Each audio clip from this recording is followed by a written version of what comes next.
Ito tayo guys, itong bakal na to na pinaglagyan ng arko ng barangay, no, dito sa Padre Nobal Corner, Espanya.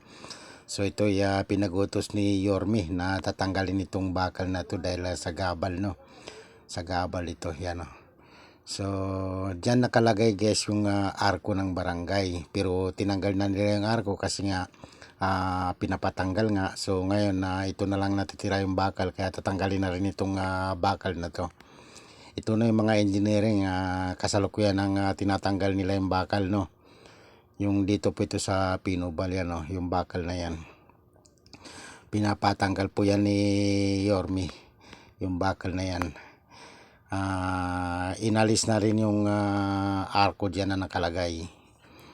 Tapos ito na yung bakal pinapatanggal na. Yan, kasalukuyan na ngayon tinatanggal ng mga engineering. So ito yung ating mga traffic enforcer, nag-assist ng traffic dito habang tinatanggal itong bakal na to. Dito lang ito sa Pinobal Corner, Espanya, Sampaloc, Manila. Yan, o.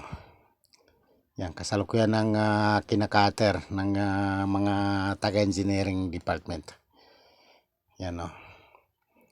Yung bakal na yan, aalisin yan para hindi sagabal sa daan.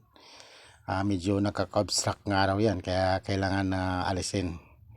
Lalo na nung hindi pa natanggal yung arko dyan, kasi yung paglagay kasi nung arko medyo malaki, kaya may posibilidad na tatama ng sasakyan, lalo na kung mga mataas-taas na crossbar ng daraan, talagang matatamaan yung arko. Kaya ngayon pati yung bakal tatanggalin na rin. Inalis na actually inalis na yung arko, no, na dyan nakakabit. So ngayon tatanggalin natin rin itong bakal. Pinagutos po yan ni Yormi na tatanggalin. Kaya ito kasalukuyan ang tinatanggal ng mga taga-engineering.